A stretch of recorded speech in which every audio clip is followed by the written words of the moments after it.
Hello, hello, hello. It's the end of Call It Courage. We are going to finish chapter 5 today. Maui, the boy whispered, have you deserted me? Have you looked into my heart and found me wanting? And suddenly, like the snapping of a string, he was overwhelmed with despair. Maui had deserted him. It was Moana, the sea god's turn. The sea looked dark and cool and inviting. Little wavelets lapped and chuckled about the hull like beckoning hands. He looked overside. Deep down in those cool depths, it seemed to him that he could see faces. His mother's, perhaps. He dashed his hand across his eyes. Had the sun stricken him daft?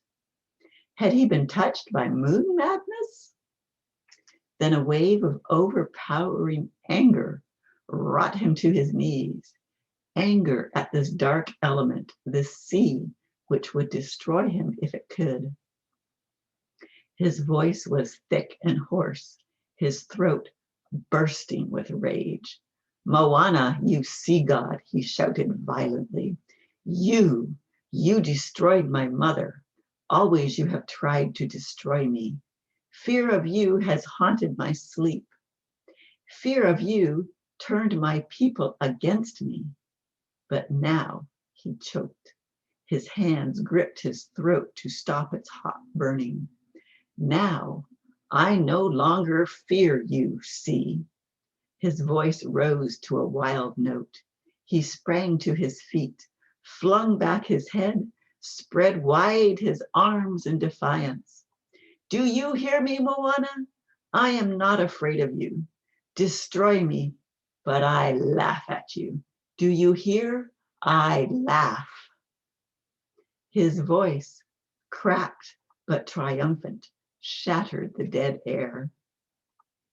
He sank back on his haunches, shaking with spasms of ragged laughter. It racked his body, left him spent and gasping on the floor of the canoe.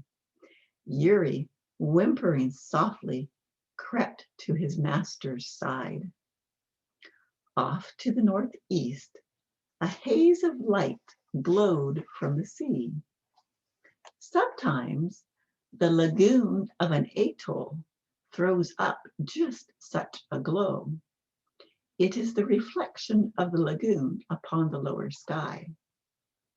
Lifting his head, the boy watched it with dulled eyes, uncomprehending at first. Timore, he whispered at last, his voice a thread of awe. The lagoon fire. There came a whir and fury in the sky above, a beat of mighty wings. An albatross, edged with light, circled above the canoe. It swooped low, its gentle, questing eyes turned upon the boy and his dog. Then the bird lifted in its effortless flight, flew straight ahead, and vanished into the lagoon fire. And then Mafatu knew. Hikaru, his homeland, lay ahead. Kiwi, a strangled cry broke from the boy. He shut his eyes tight, and there was a taste of salt wet upon his lips. The crowd assembled upon the beach watched the small canoe slip through the reef passage. It was a fine canoe, artfully built. The people thought at first that it was empty. Silence gripped them, and a chill of awe touched them like a cold hand. Then they saw a head lift above the gunwale. A thin body struggled to sit upright, clinging to the mid-thwart. Can you see the picture? There he is, coming home. Aye, te aye!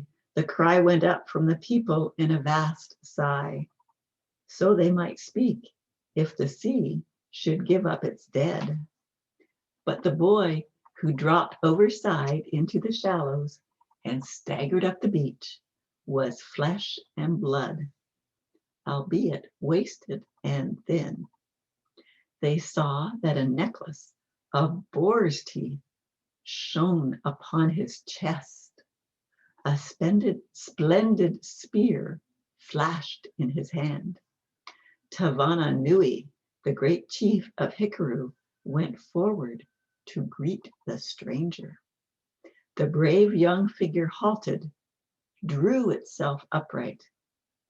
My father, Mafatu cried thickly, I have come home. The great chief's face was transformed with joy.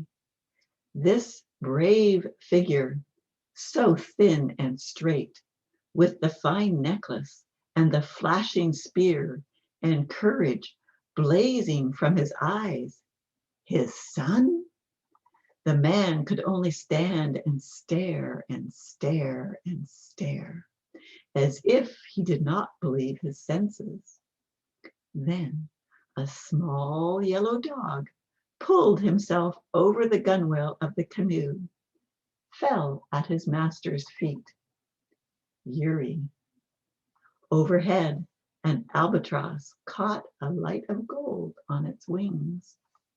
Then Tavana Nui turned to his people and cried, Here is my son come home from the sea, Mafatu, stout heart, a brave name for a brave boy. Mafatu swayed as he stood. My father, Tavana Nui, caught his son as he fell. It happened many years ago, before the traders and missionaries first came into the South Seas, while the Polynesians were still great in numbers and fierce of heart. But even today, the people of Hikaru sing this song in their chants and tell it over the evening fires. Call it courage. The story of how a boy overcame his fear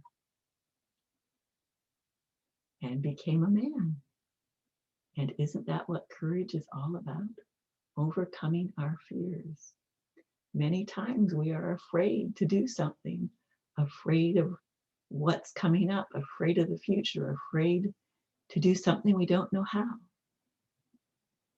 But we can have courage and move forward with faith, and we can be brave. Grandma loves you. Have a good night.